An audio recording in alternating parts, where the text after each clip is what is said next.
Hi there, and welcome to the Homestead Education Podcast. Do you have a homestead, farm, or just dream of a rural life? This is a show to help you and your kids grow your own food and grow as a person. I'm your host, Kody Hanner. I'm a homesteader, homeschool mom of six, and small town enthusiast. I was raised by an old school rancher and blessed by the grace of God to have been exposed to so much of what rural life has to offer.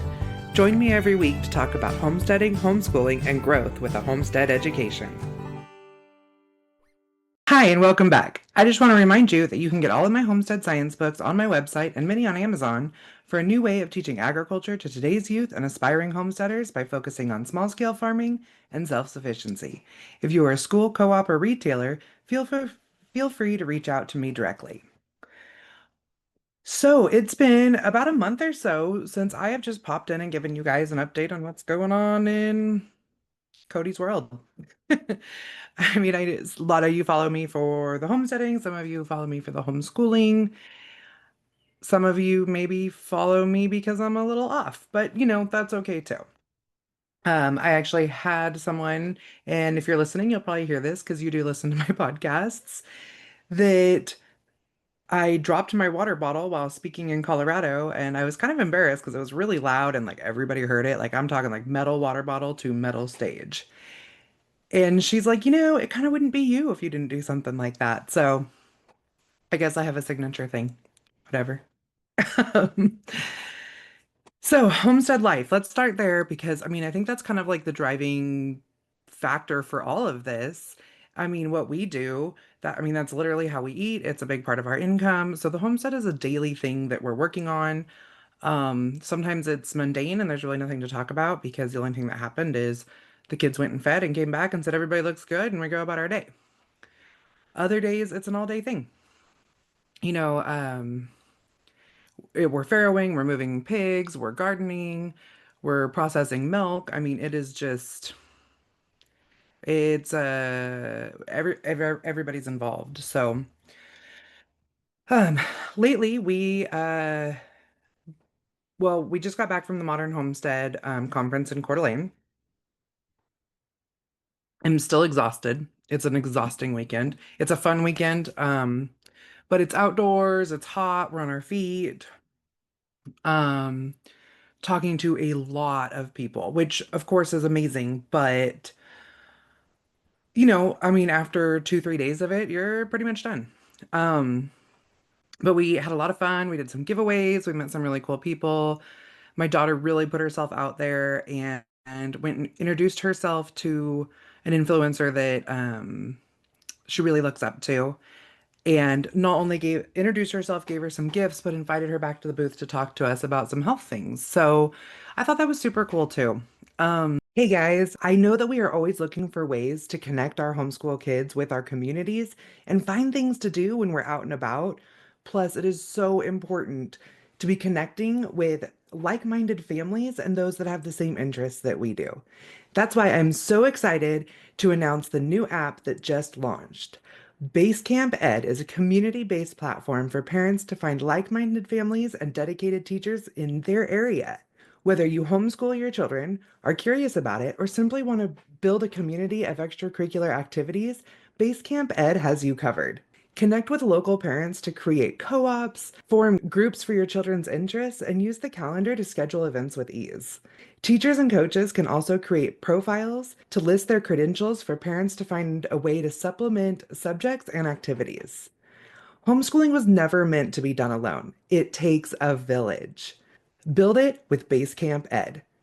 Take advantage of this free resource and download it today. You can also follow them on Instagram and Facebook at Basecamp Ed app for the latest updates. And you can get the link to that in the show notes for this episode. The fact that she was willing to do that because she's kind of painfully shy. Some of you have met her, some of you haven't, like when we're on the road, but I was pretty proud of her for that. And then as, homesteading homeschoolers go, homeschool prom was Saturday night, and luckily the Modern Homestead conference is only about an hour and a half from our house. So, or well, from our town, our house is a little further, but I ended up curling and updoing her hair in the booth at the conference. So, I'm just like like slinging curriculum and curling hair. And I mean, just, Uh, welcome to my life. Um, so yeah, before the conference, actually like a week before the conference, because we went to another conference before that. Um, we had three pigs farrow in one day. And I mean, that happens to us a lot, because we live cover, so a lot of times we will, put everybody in with the boar on the same day, and then you don't expect them to farrow the same day, and then they do. And so we ended up having to move some pigs around, and it was a good thing because it was our purebred Herefords. And this time of year, we decided to sell those all as piglets, and I mean, we couldn't provide enough. So that's really exciting to see not only the Hereford breed, um, people are more excited about it, but also just that we're able to sell piglets this time of year, which can sometimes be hard because people like to buy piglets and feed them out, and we're starting to hit that place where they'd be ready to butcher in like December, which I actually really love feeding them during that time because you're not dealing with mud season and the temperature is more mild, and they're small when the temperature is really hot, so it's easier to like put them into um like a covered area and stuff. And so but a lot of people don't look at it that way. And we do so, but we opted to go ahead and sell all of two litters, and then we're keeping one for ourselves to feed out because we want to see what these ones look like fed out because it's a new breeding pair, and then I'll be able to maybe even still have those pigs on site when we're selling 4-H pigs this year, but if not, get really good pictures because that is the breeding genetics we'll be selling for 4-H pigs. Now, I have my pigs all together. I do not have my garden all together. Um, I probably should have had my garden in about 3 to 4 weeks ago. Unfortunately, our lives have been really, really crazy. I can't even begin to tell you everything, but I'll circle back to that. So we are putting in our garden right now, which is basically July 30th. My started plants are already a foot to 18 inches tall. So, I'm excited. Like, we're still going to have plenty. I'm starting some things that are quicker growers. Like, I'm starting a lot of greens and peas, which probably a little too hot for them. But what I'm doing this year is I'm trellising my squash over my peas and greens. So they get a lot of sun when they first start growing. But then by the time they, could get too overheated, they're going to be shaded by my squash. So hopefully that's how it's going to work at least. And if not, they will be a little shaded going into fall, where I will be able to start my fall garden and not have to worry about freezing as much because they'll have a good cover. Now, everything that's been happening to us. I mean, we've had some really good things and some really ugh things. So, a couple months ago, we went to the Ohio Homeschool Conference. And oh my gosh, like people were so excited. And I made some really good contacts there, and we sold out of everything like halfway through the second day, and it's a 3-day conference. I was literally like handing out pieces of paper with my like logo and QR code that's printed on it. It's actually notepads I give away, and I was just ripping pages off of those and giving them to people. So it was really exciting to see how much we're a part of this movement that people want to teach their kids, self-sufficiency and healthy eating and clean eating. And it's just a really beautiful thing. So I was super excited for that. But we came home, and when we landed, like I got home and my husband and kids that had stayed home for that trip were kind of like, oh, like we've been out doing fence lines all weekend, and we have some allergies going on. And like I woke up the next morning and my chest was like burning, and I had a little bit of stuffiness in my face, and I was like, well, okay, I got some allergies too. You guys stirred everything up. Thanks. And we left like 36 hours later to go to a conference in Seattle that we were driving to. And I was working on the way over there, and I just got more and more tired, and like my body started to hurt, and my husband kept stopping and being like, you need to get out and walk around, and it's just from being, trapped in the car. And we got over there, and I woke up the morning before the conference. We wanted a day over there just to hang out. So we woke up the Friday before the conference, and like felt like it was all in my chest. And I was just like, whoa, like I feel a little cruddy, but um, it's probably just, like the allergies sitting in down in my chest. So whatever, like I'm good. Um, I woke up the morning of the conference with just a raging fever. Like, I don't think I've ever been in so much pain. Like, I felt terrible. So, like, 5 in the morning, my husband went down and got me like cold medicine and pain medicine and had me get in the shower. And I took all the meds. I got out of the shower and I was like, my fever was gone and I was feeling really good. And I was like, oh, okay, guess we're good. Like, let's go ahead and go. That was just some like random fluke. And went to the conference. I was a little stuffy, like taking cold medicine all day and stuff. We spoke, we had a good time. Woke up the next day and knew it was bad. Like, I was so sick. Like, the fever was back. It was sitting in my lungs. When I would breathe, I could hear it gurgling like boiling water. Like, it was horrible. And we still had to drive all the way home. Um, so we did that and we got home. I went to the doctor the next day and he's like, yeah, this is absolutely pneumonia. And like, let's, get you on the steroids and the breathing treatments and antibiotics and all those things. Cause I had blood clots in my lungs when I was pregnant with my 5-year-old. And that, so when I get anything like respiratory like that, we like just take it a little bit more seriously. So we went full bore on that. And 2 days into that, the coughing got so bad that I like either threw my back out or like pulled a rib or something. And I mean, I was in so much pain I couldn't catch a breath. My heart rate was through the roof. My oxygen was down. Um, it was pretty scary. And so my husband ran me to the hospital, and we were afraid like it was a blood clot or something because it does hurt really bad, and you get really high heart rate with it. And especially with my O2 going down. And I got to the hospital. They ran all the tests, got me on some oxygen. Everything mellow. It wasn't mellowing out, and then they gave me some pain meds, and then it almost like immediately mellowed out. And it was like, okay, so that's what it was. It was like a muscle thing and not a lung thing. So that was a positive, but it was kind of scary, and I was in a lot of pain, and we had to leave less than 2 days later to go to a conference in Michigan where we were going to be the keynotes and speak like 6 times. So that was a lot. We went to the conference, and before it could even start, a tornado hit and shut down the whole conference. And I was just devastated because, I mean, we made some money for speaking. So, we weren't out for the travel, but I wasn't going to get a chance to talk to anybody, sell my books, give my speeches. Like, I mean, talk about like absolute devastation. And, my husband, he had a really good outlook on it. He was like, God said you needed to slow down, so he gave you pneumonia, and when you didn't listen, he gave you a tornado.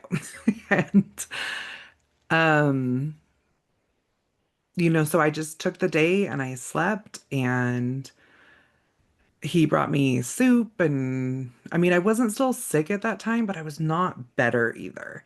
And he just kind of like let me have a day. And that was really nice. So then we got home and I ended up getting a contract to supply a Baptist private school that pretty much was like as much as I would have made at the conference. So, I mean, I just feel like that was all supposed to happen the way it was supposed to happen. But I'm continuing to feel sad on that one because it wasn't just about the money, it was about connecting with people. And they were so excited to have us there to learn about homesteading, to learn about including their kids. I mean, just kind of everything that can go along with that.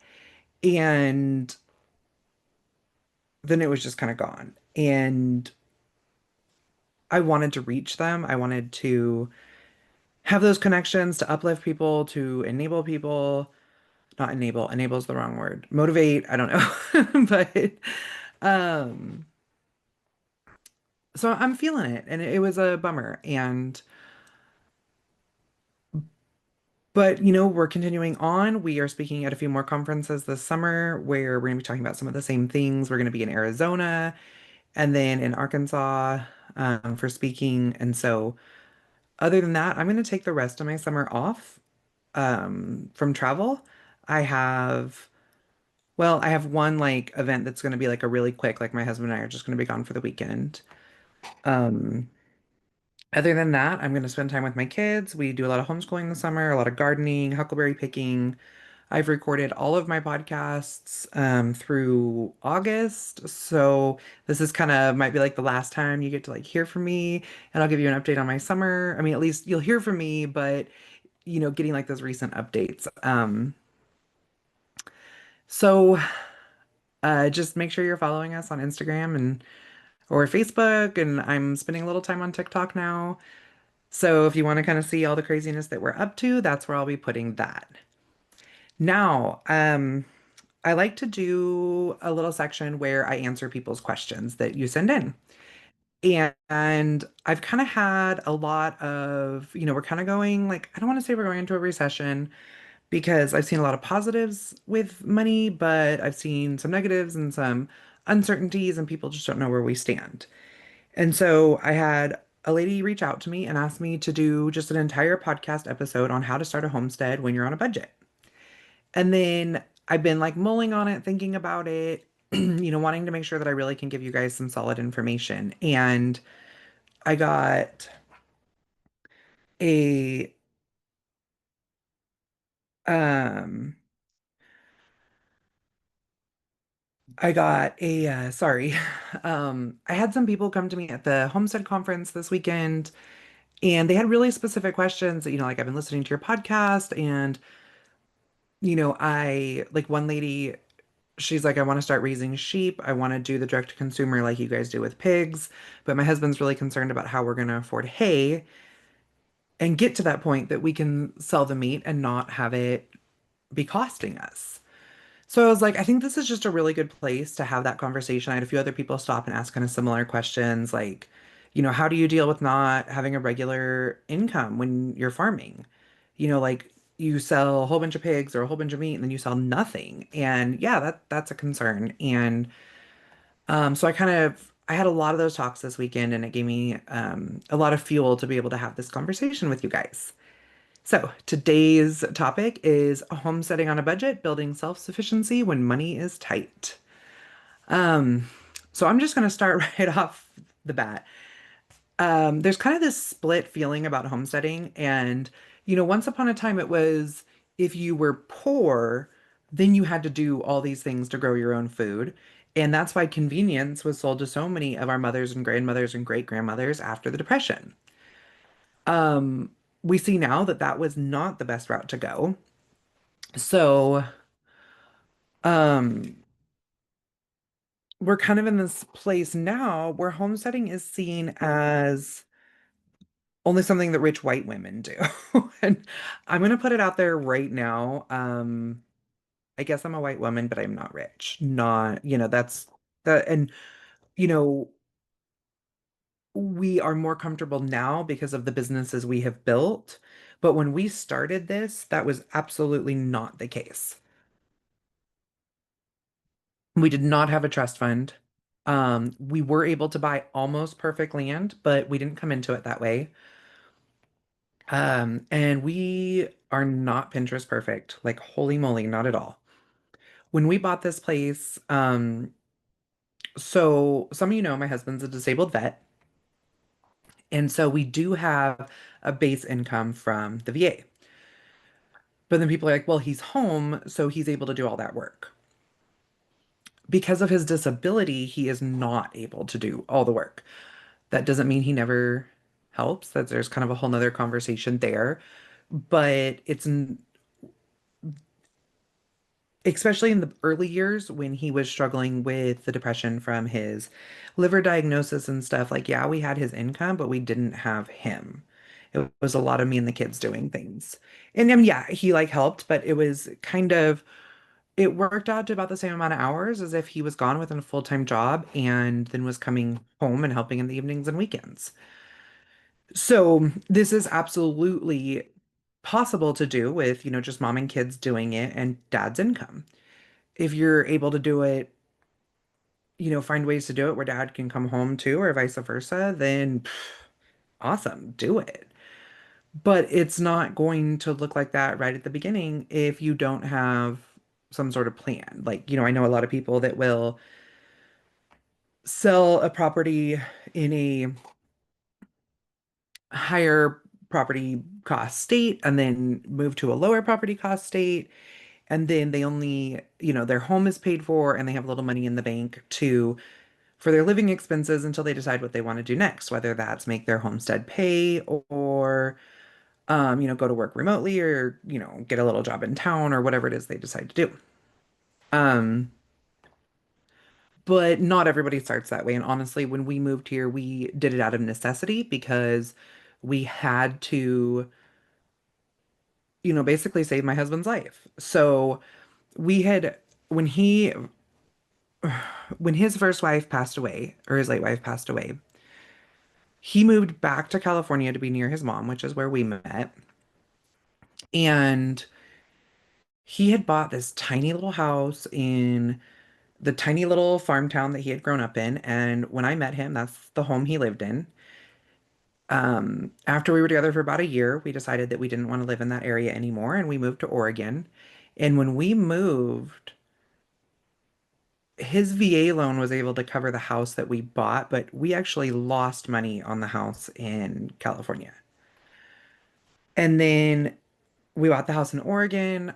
We added a few things to it. We lived there for a few years. And then when we decided to move, the market had gone up in that area. At the time, Bend was the fastest growing small town, like in the world or something like that. And we lived near Bend, so we were like in the bedroom community for Bend. And we were able to sell our house and be able to put quite a bit down on the property we were buying in Idaho. But we did not pay for our property. Like we put enough down that the we were able to take out our full VA loan to cover like this property. So like not only did we not have any money in the bank coming here, we were paying the max loan amount that we possibly could. So, and I had no job. We only had my husband's income, which definitely covered all of our base expenses. We wouldn't have been able to move had it not. But what it didn't do was cover expanding the farm, paying for the high-end foods that my husband needed while we built the farm.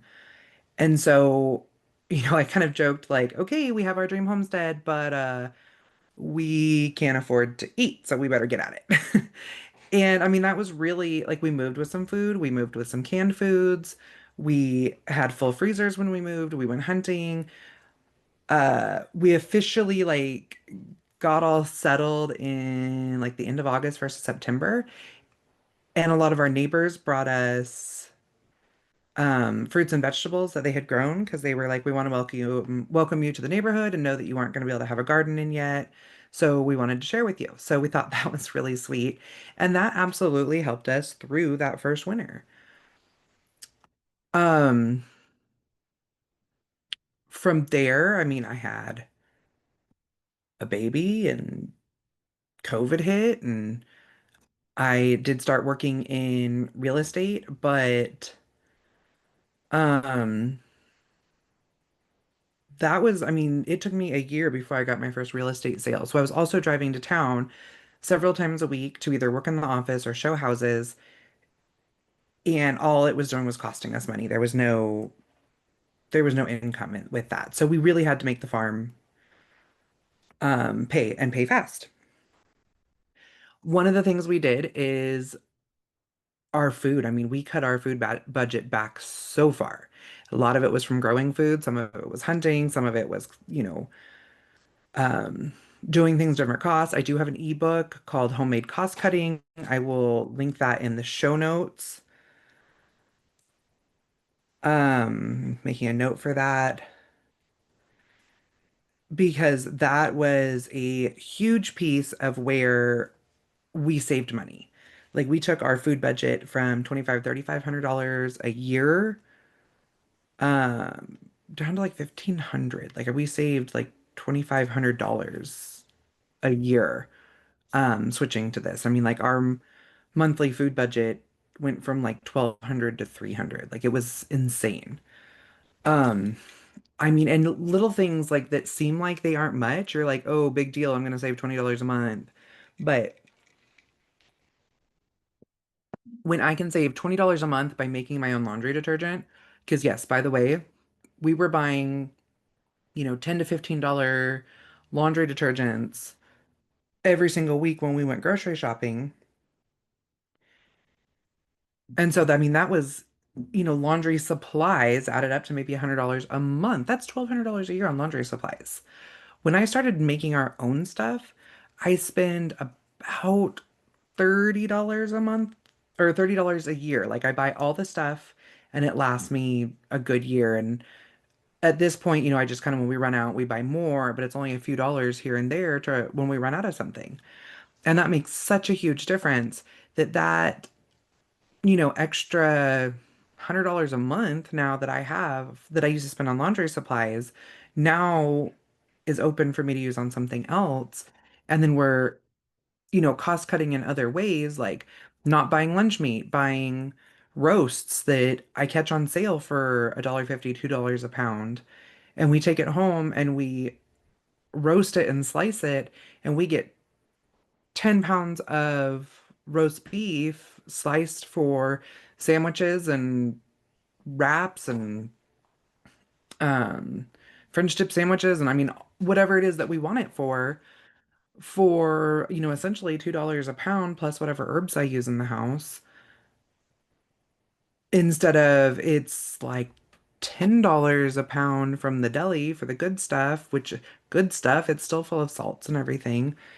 And if you buy it over, like in the cold cut section, you're still paying $6 or $7 a pound for something like that. And it's not even the highest quality foods. So we were able to eat the higher quality foods for less money. And I had the money to buy, like, because yeah, a lot of people go, okay, you got this roast for $2 a pound, but you still paid 30 bucks for it because of the size of it. Yeah, I absolutely did. But because I had $100 left over that I was spending on laundry meat, I was able to do that. And now I have my lunch meat for the entire month, maybe 2 months, especially if I freeze it. And now I can take that same process and do it with something else, which is, maybe a 15-pound sack of potatoes for $5. For $5, I can get what? One small bag of pre-made French fries over in the frozen section, or I can go home. I have a slicer thingy that, yeah, I paid 20 bucks for, but again, I was able to afford that. The first time we did something like this, we hand cut all the potatoes. The second time, for one, we were like, yeah, we're never doing that again.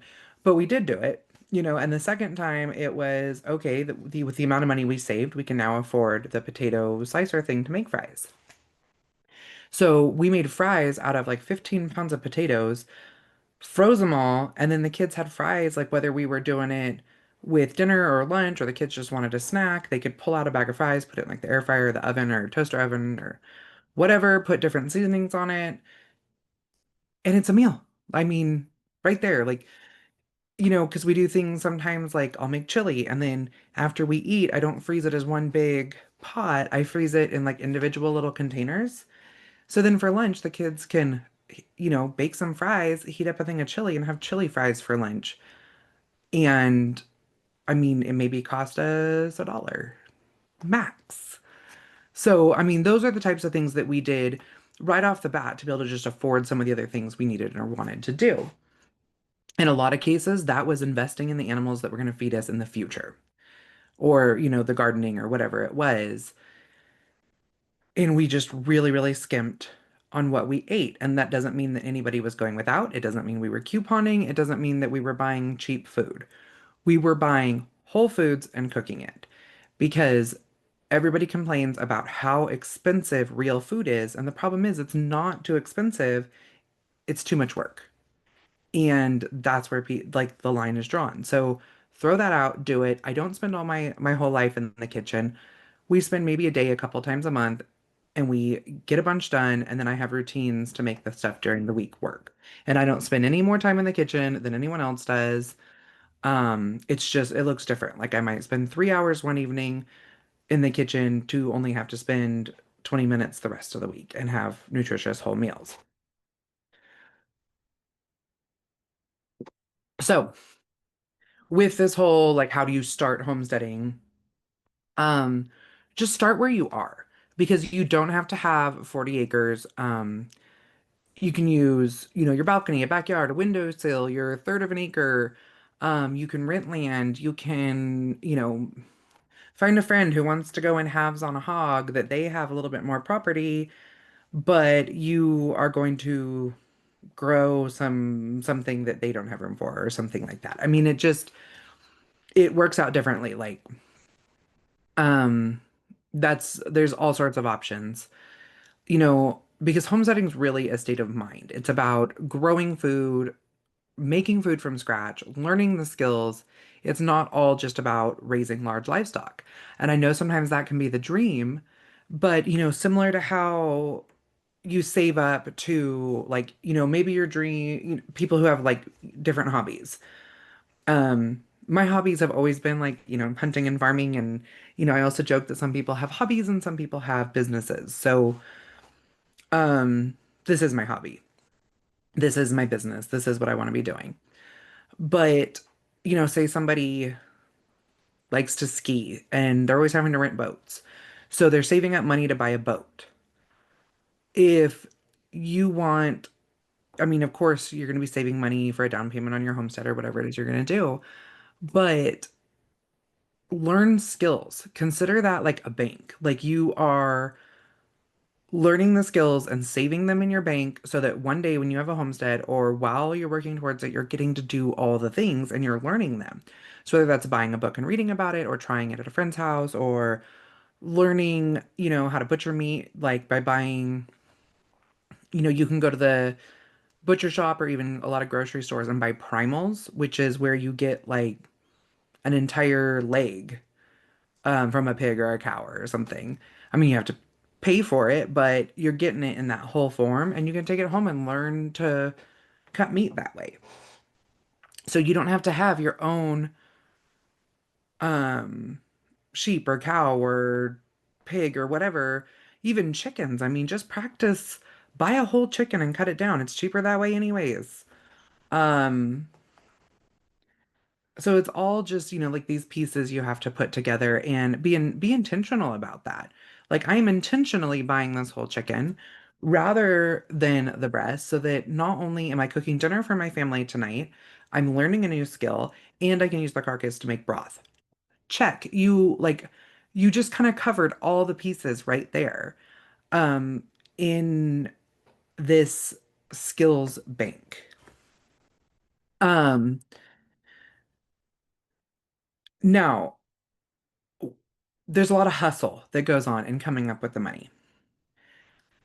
And, everyone thinks that you just like you buy your 40 acres and you go down and you buy $1,000 worth of fencing and you build your fence and you buy your $1,500 cow and the $3,000 milking system and you have all this money and no, no, no, like nobody has that. I don't know if I guess a few people do, but you gotta hustle.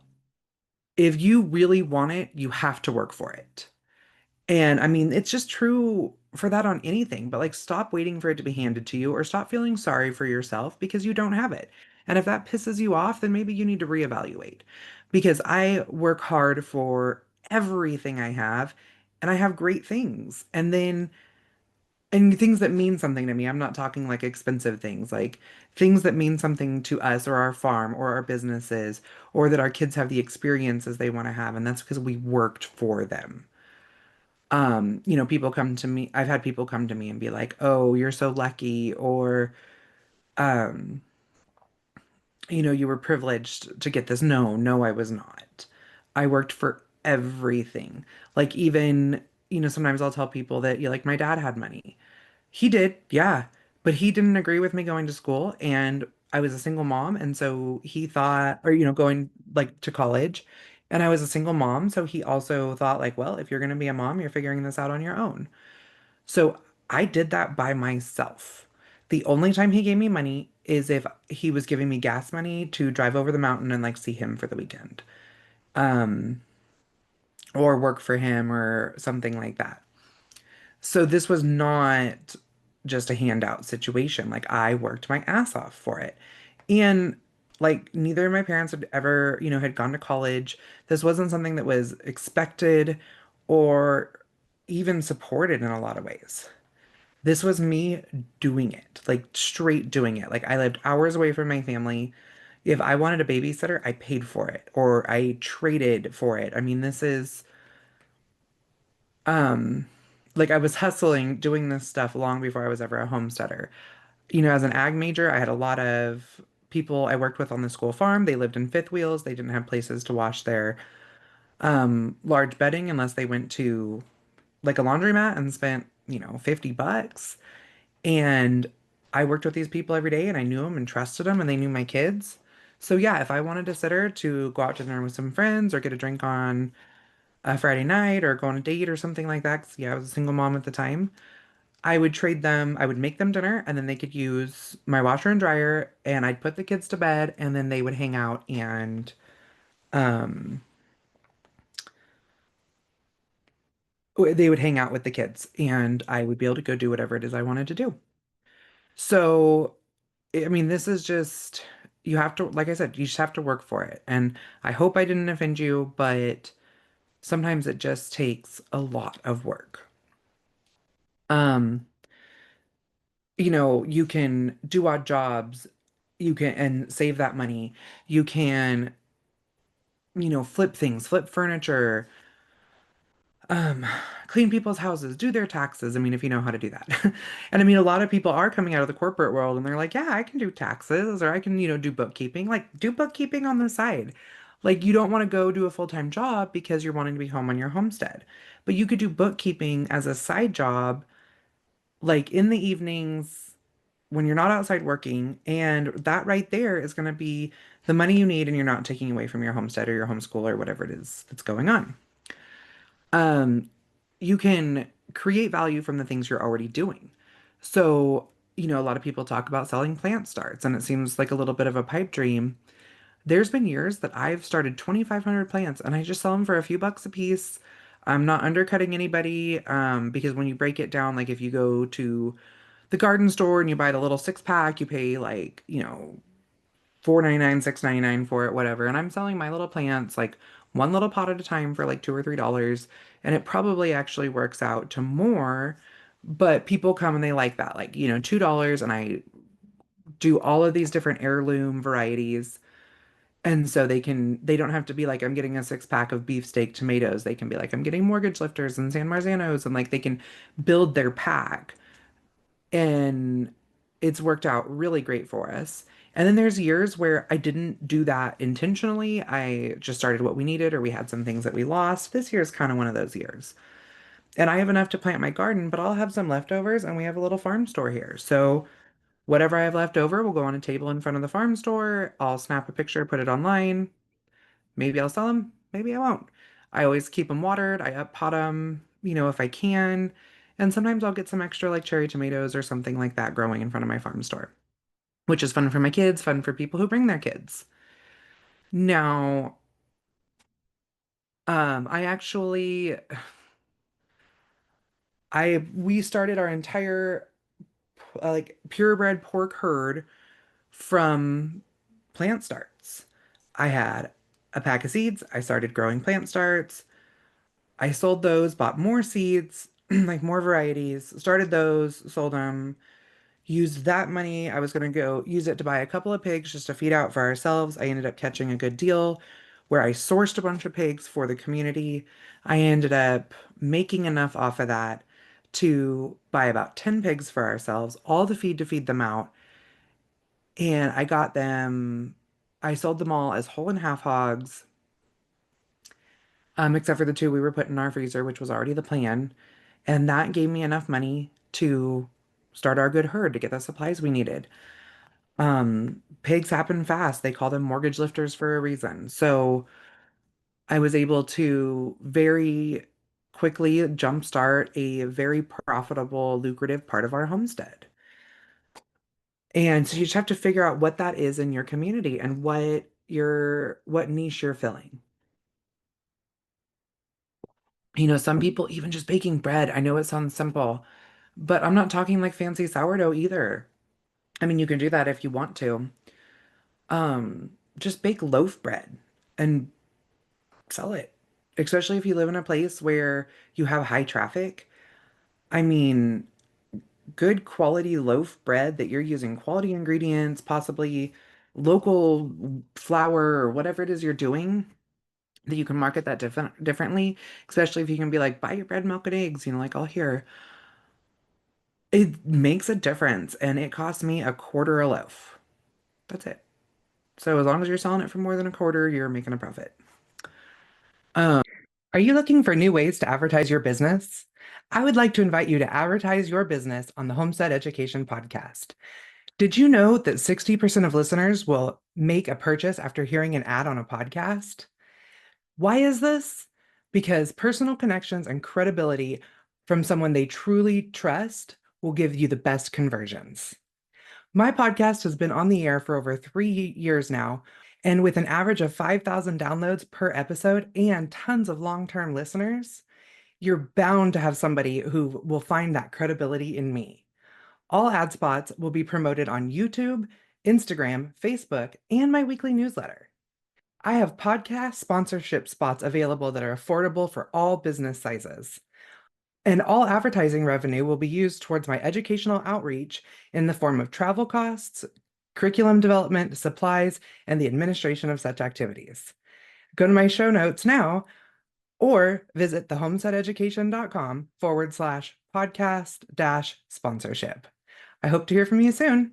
It has to be with a purpose because you're going to be working harder than you've ever worked, but you want it to count. So when you're making money off plants, don't be like, I'm just making money to make money and I'll figure out what I'm going to do with it. Because that's when you end up spending on things you shouldn't spend on, or it doesn't work out right. So when you're doing it with this purpose, you do it where um if you make $500 off plant starts, that money needs to go towards $500 in lumber to do your raised beds next year.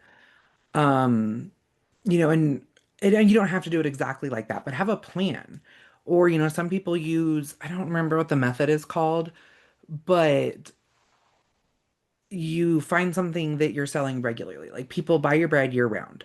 So year round, you need to make enough money from your bread to pay your gas bill, like because you have a gas stove. And that's one bill like checked off your list that's being paid by something that you're doing. Um, and then there's the snowball method of debt. Pick your smallest debt, pay that one off, then use the money from that to start paying your next debt. And next thing you know, like your credit's higher, you're putting more money in the bank, you're able to afford your next level stuff. So, just like I said, just be really intentional about what you're spending your money on. Otherwise, you're just making money to make money. And sometimes you spend that positively, sometimes you don't. But when you go, oh, I've been selling plant starts, all year, and so I have, $500 in the jar. Um, so sure, like we can go out to dinner tonight, like we can afford that. Like, no, no, no, that's not what that's for, unless you say I'm gonna sell plant starts to be able to afford to have date nights with my husband. Um, I talked a little bit about how we saved money in the kitchen. So I kind of want to circle back to that one because there's some really powerful things here. Like your kitchen is your most powerful tool for saving money, period. Like just done. Because when you're cooking from scratch, you're buying in bulk, you're not relying on that convenience that I talked about. So another one that I, kind of didn't bring up is the bulk buying. Another one, everyone, oh, if I'm going to buy in bulk, I need $1,000 right now to go buy everything in bulk. Who has $1,000 to go buy everything in bulk for the year to just use it and then buy it again next year? Like that just doesn't. Um, so what we do is that money that we're saving from making our own potato strips or whatever, potato strips like French fries. You can take that money and say, okay, like I saved, $50 doing this, so I'm gonna go buy $50 worth of bulk flour. And then the next month, like now you have your flour for the year. The next month you are paying like with your potatoes or your lunch meat or wherever it is that you saved money, you take that money and you go buy your sugar or honey or whatever for the year.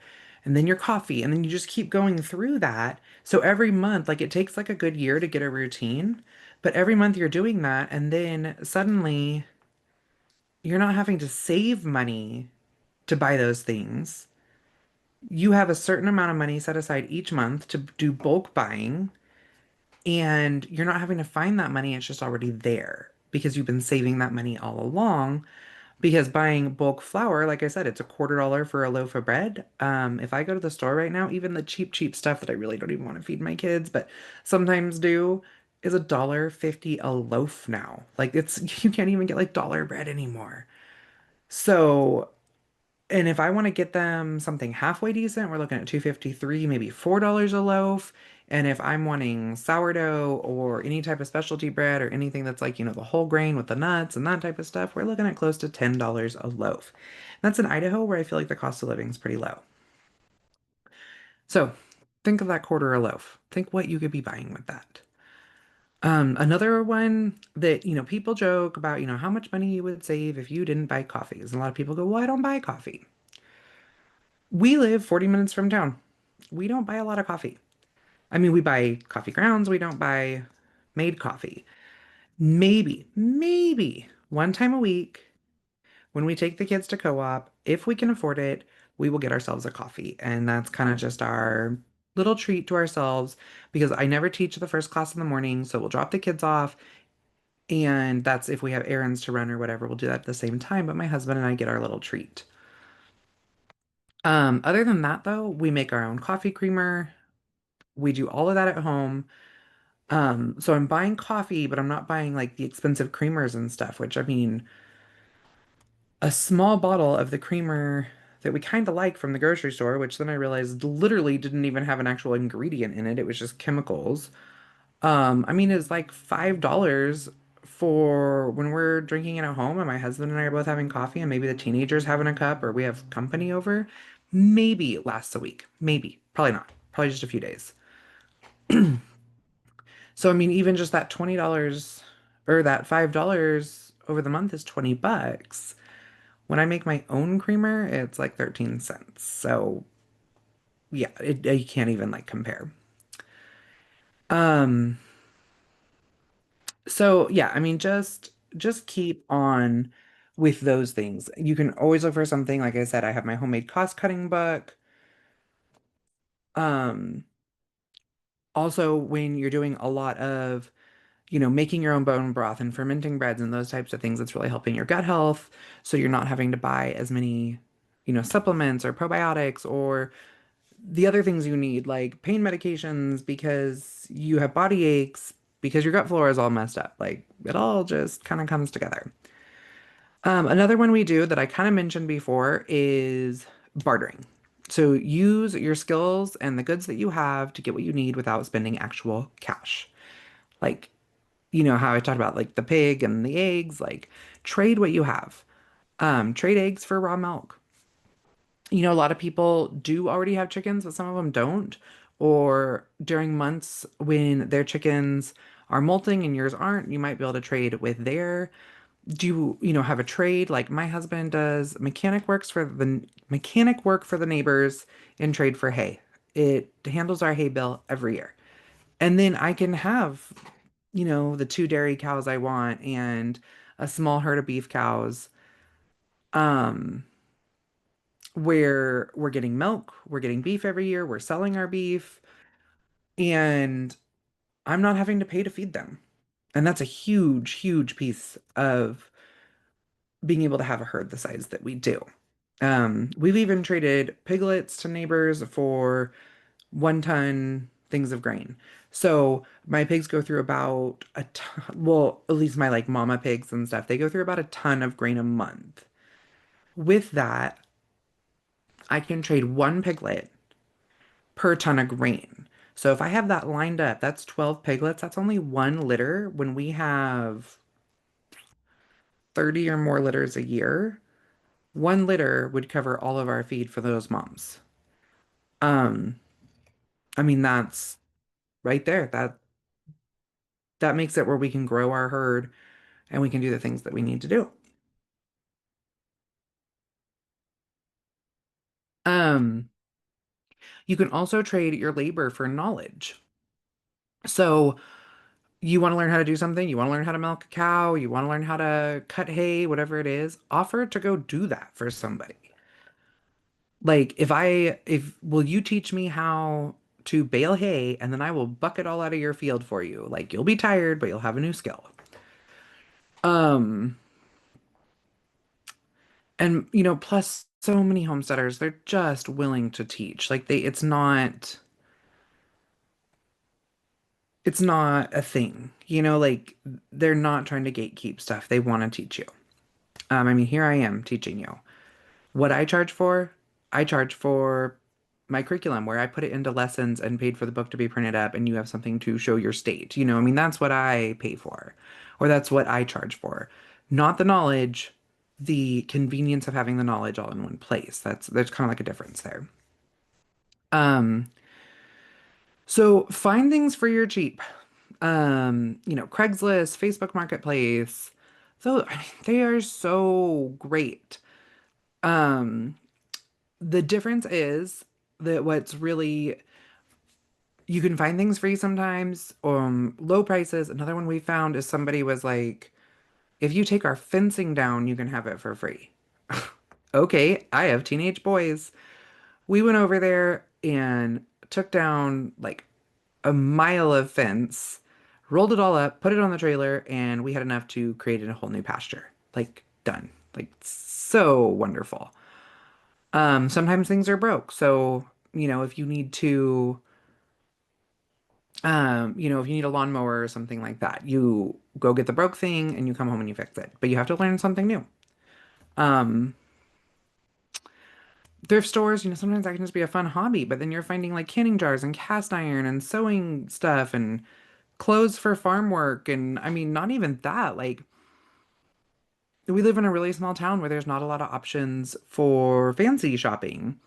And my kids have gotten clothes for like fancy events that they're only going to use one time at local thrift stores. Nice button downs and high heel shoes and things like that. Um, but they've also like my daughter got a pair of really nice hiking boots at a consignment store recently for 15 bucks. They were probably maybe worn once. You could see dust like in the cracks. And I think they were Keens, which usually go for 100, bucks, and she got them for 15.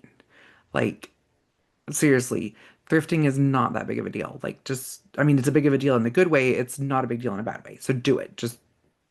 And, we do it a lot of times, like, because we live so far from town, we'll take our little box trailer into town and we drop it at our friends actually own the consignment shop, but we will drop it at our friend's consignment shop and go thrifting. And if we come across something that's too big to fit in the car, one of us will just hang out there and, guard it or whatever.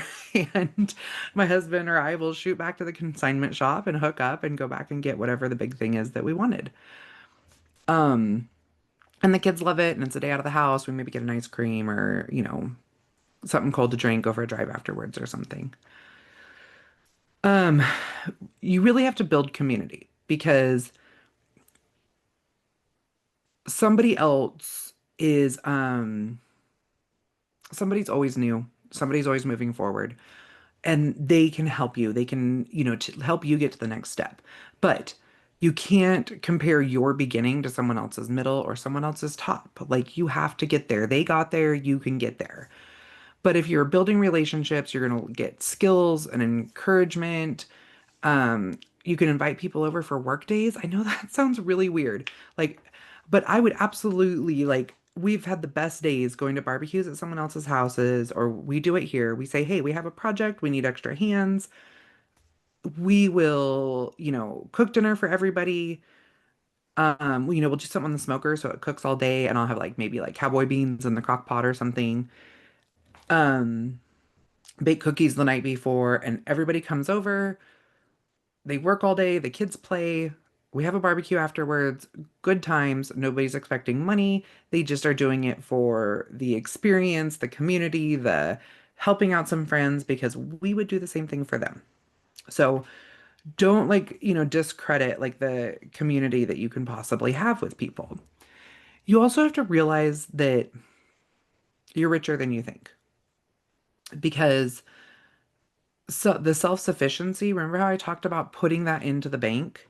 That is your wealth. Your skills are your wealth. The food security that you're creating for yourself, whether that's today or in the future, that is your wealth.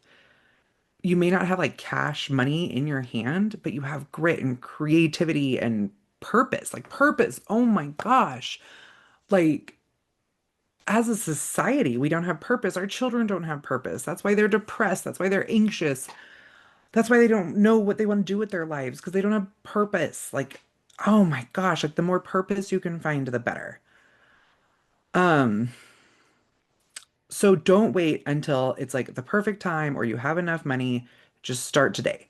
Like, have a plan, think about where you want to be, um, say in 1 year, 5 years, 10 years, and make a plan to make that happen.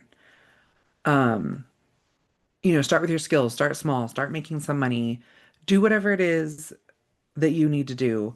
You know, that broken lawnmower that you learned how to fix, guess what? You can go buy 10 more or source 10 more, fix them and sell them. Like, I mean, something that was a necessity for you is now money in your pocket. And don't walk away from those. Those are, I mean, even times when money is, you know, we have worked really hard to get where we're at, but it's not always perfect. And we are still doing those things. We are still hustling during the hard times. Or when we see opportunities, whether we can afford it or not, we take them. We needed a new milker. We started looking around for these antique milkers that we use. It's a special kind that we use that works really good for us. Um, Rebuilt, they can be up to $800 a piece. But my husband can rebuild them for about the cost of the stuff is anywhere between $30 and 100, and then his labor. But every once in a while, we'll start looking for one and we'll find them online where somebody's like, I bought this house and there's these old milk things in the back, like come get them for $100. And we'll go there and there's like six or eight of them piled up and we're like, we will take them all. And then my husband can rebuild them and we don't sell them for $800 because we don't think it's fair, but we definitely are making a profit on them. And it's something that we need anyways. So we always have some on the shelf. If we have something go like one of our milkers goes down because they are antique, so we have issues. We have a fresh one that we can turn around and start milking our cows the next day with while my husband fixes the broken one. Um, so don't pass up those opportunities. Uh, Start small, start big, whichever works for you.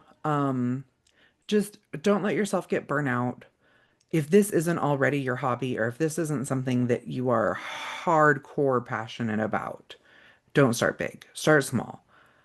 Um, and just see like what you can make of it. Now, remember, I'm here to help. We have our curriculum. I have blogs. I have a bazillion podcasts. I think this is going to be my 150th podcast. There's other information out there, which can also be free. I have my homemade cost cutting book, $7. We have our homeschool curriculum that the high school level adults buy all the time, or you can learn as a family and you have your kids' science checked off too. So uh there's also I offer coaching. It's a flat rate. We You let me know what you're thinking about. I do research. We do a call, we brainstorm. I put together a business plan and an Asana board for you. And we meet back up in a month and talk about what's working and what's not working.